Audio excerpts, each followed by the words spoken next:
रखुमाई वरा विठ्ठला पांडुरंग हरी, जय जय राम कृष्ण हरी.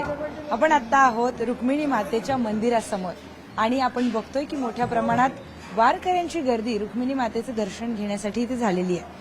विठ्ठल रुक्मिणी मंदिरामध्ये हे अतिशय भक्तिमय वातावरण आपल्याला पाहायला मिळतं.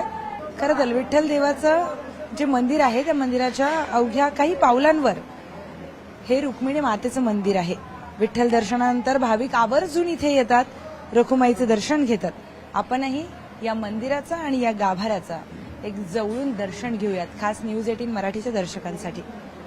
रुक्मिणी मातेचं हे मंदिर एक वेगळ्या स्थापत्य शैलीचं उत्तम उदाहरण मानलं जातं.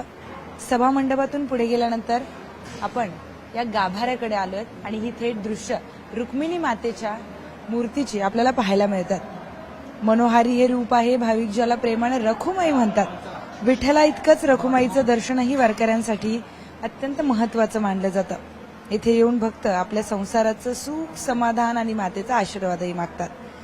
विठ्ठल आणि रखुमाईचं दर्शन घेतल्यानंतर मगच पंढरपूरची ही यात्रा पूर्ण होते. त्याशिवाय पंढरपूरची ही यात्रा पूर्ण होत नाही.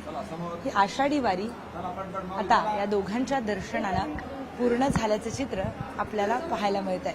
व्हिडिओ जर्नलिस्ट हर्षद गोरकासह मी प्रियांका लाठी, न्यूज 18 मराठी, पंढरपूर.